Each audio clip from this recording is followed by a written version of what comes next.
Hey, how you doing, guys? It's me, Mr. 4K Upscaler. On this video, Microsoft Flight Simulator 2020, I want to show you what type of settings, graphical settings, I'm using with 4K. This is for those of you who have my specs, and I will put the specs down below on the link, on the description. And let me just briefly tell you what I have. I have ZOTAC RTX 2060 Super, 8 gigabytes GDDR6 RAM.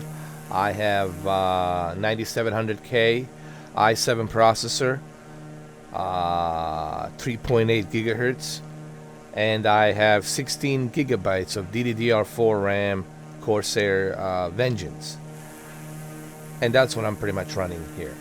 I also have a Thermaltake liquid cooling as well. I always go to liquid cooling, and of course I have a dual solid state drive, 250 gigabytes each, which would be 500 gigabytes separated into two different drives from Samsung, solid state drive from Samsung. And I also have a 8 terabyte Seagate hard drive, mechanical hard drive that's built inside my rig. So that's pretty much what I'm using there for my rig. And if you have that kind of a similar rig, this is the settings I want you guys to check out and use. Here, I'll show you too. I mean, you can run this game in 4K. It doesn't really have to be a 2080. I mean, if you have a 2080 Super, of course, you're going to have a better performance, meaning you'll be able to crank up super sampling and the higher detail of buildings, ground, cloud. You can get the clouds to look the most realistic. You know, the better graphics, the better higher end specs you have on your computer, the better, more powerful PC rig you have, the better obviously the performance and the quality is going to be. But if you're somebody like me who has those type of specs with 2060 Super ZOTAC, this is what I recommend. I recommend using obviously 4K, native 4K screen resolution, and everything else I would set to medium. Also important, the object level of detail should be set to 50, and your rendering scale should be the same as the resolution, which is 4K, and the frame limit 60 FPS, even though we're not gonna hit the 60 FPS, but it's good to keep it there. VSync, always I turn that on to avoid that tearing on the screen. Anisotropic filtering, I always keep it at 4, because you don't want to strangle your GPU. You want to keep this at 4. And texture sampling, I keep it 2 by 2. Everything else that's medium. Shadow maps are always at 1024, and terrain shadows at 256. Everything else is on medium, medium, medium. The only thing I turned off is the lens correction, because I just don't need that. It's like my own personal preference. But lens flare, I keep it on. And also glass cockpit refresh rate, I keep it at medium as well.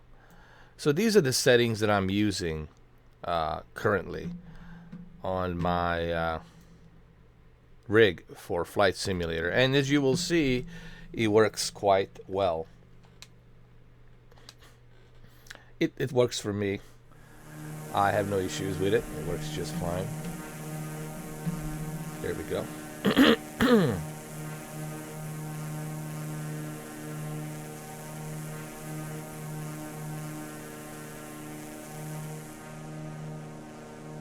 There it is.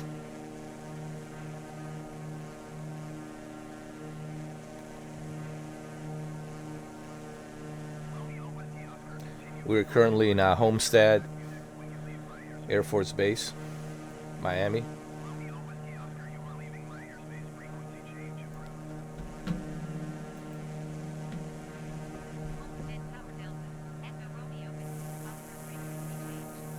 This is 30 frames per second You got to remember, with this type of a rig that I have, you cannot hit 4K 60. I mean, even with a 2080 Ti and 32 gigs of RAM, people are having difficult time hitting that 60. They hit 40, like maybe 40, maybe 40 with like high settings, but with medium settings, probably 48 to 50. And they have very powerful rig. Now with a 3080, I don't know. I think with 3080 you should be able to hit 60 FPS with medium settings. Another thing I want to say about Flight Simulator 2020, this is a very highly demanding game. It's a GPU demanding, and it's also your internet data demanding as well. So if you don't have a data caps, man, this thing will drink that data 100%. But look, the point being is you can play it in 4K and it looks nice. 30 FPS really doesn't bother me. I'm fine with this. I'm really interested to see what Microsoft Xbox Series X will be able to do, and I can't wait to see what Digital Foundry is going to find out. What type of resolution are they using? What type of technique are they using to achieve? If they do 60 FPS, if they can do 4K 60 FPS on Xbox Series X, that's going to be remarkable. But I really don't know how they're going to do that, because people, even with 2080 Ti, they're having a difficult time, with Ryzen 9, 12 cores, 24 threads, they're having a difficult time getting that type of frame rate. So I don't know, but we'll see what happens. What kind of magic Microsoft can pull. But hey,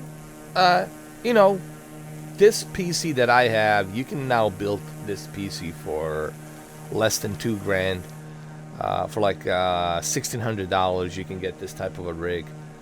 I already paid off my rig. I got maybe 2 more payments and I'm done with this rig. I got it from iBuyPower. I would highly recommend getting PCs from iBuyPower. I might get another one in the future because they built the PC the way you want them to build the PC. It might take some time for them to build the PC because they have to test all of the components, but I'm really happy with this PC.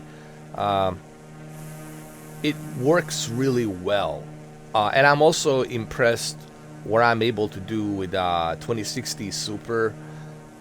This is native 4K, it's medium settings, it's 30 FPS, but hey, it's native 4K, and we were playing a very demanding game in native 4K, so I really have no complaints here. Alright. I'm very happy. Now, playing stuff in native 4K gives you a better detail. Hopefully you guys will be watching this on your 4K television. The whole idea behind a higher resolution is to give you that level of detail, that window of detail. So it's very important to remember, it doesn't matter how good the graphics are on the game if the game it's not utilizing that native 4K resolution, right? So that's the important part to always remember. I always try to emphasize on that to others. Hey, it depends what type of resolution. Now, some games are using a checkerboard resolution. They're using a dynamic resolution, and there's nothing wrong with that. It's still good. It's going to give you a good upscale, but upscaling something versus getting that native source resolution, it's like fire and water. They're two different things, like apples and oranges, guys. Okay, I've been doing this for a long time, and I've been upscaling games and looking at the upscale versus native source resolution. And a native source resolution, it's always going to be the best choice. So if your console, PlayStation 5 and Xbox Series X, can produce native 4K games, and honestly, I want to see all of these games running native 4K. I want to see Resident Evil. Listen, if Capcom cannot run Resident Evil Village in native 4K, if Xbox Series X cannot run Resident Evil Village in native 4K at 30 FPS, then what was the point of creating these consoles, right? Isn't it the whole idea that we want these consoles is to have that native 4K resolution? I mean, all of the games should be running, all the upcoming games should be running at a native 4K 30. Or at least they should give us the option to choose between native 4K 30 or higher frame rate. We should have that option, I think, because then what is the point of buying these next generation consoles if you're gonna still struggle to hit native 4K resolution? So that's my opinion. You know, obviously the main reason people want to buy the PlayStation 5 is because of the exclusives. The exclusives drive the that consoles demand. Let's look at the cockpit. Look at how beautiful. Look at the detail here on the cockpit. That looks just remarkable. This is recorded in 4K, so please be sure to watch this on your 4K television. People ask me what type of graphics, what type of capture card am I using to capture this. I'm using an AverMedia GC573. It's a capture card that goes inside your motherboard, and it really requires a lot of GPU and CPU usage to be able to record all of this in 4K. There's also Elgato 4K 60 HDR. I would recommend that. For you, Cameron D, my friend, I think it would be perfect for you to have a PC, a decent PC with a decent specs, and get yourself a 4K 60 HDR Elgato capture card, install it on your PC, and start capturing at 4K. I think it's 2021. I think I need to pump out more 4K footage for you guys. Now, as far as the live stream, I cannot live stream in 4K at the moment because the YouTube still has restrictions on that, and the data caps on my internet right now, they're a bit tricky, so I got to be very careful about that as well. I would love to live stream in 4K if my internet service provider didn't have all these tricky charges on data caps. It is unlimited, but there's a thin line between that. You know, it's not really unlimited. There's some restrictions, so I have to be careful on that as well. But I'll try to give you guys as much of 4K content as I can, as long as you guys can watch it in 4K. All right, well, there you have it. As you can see, runs just fine. No problems.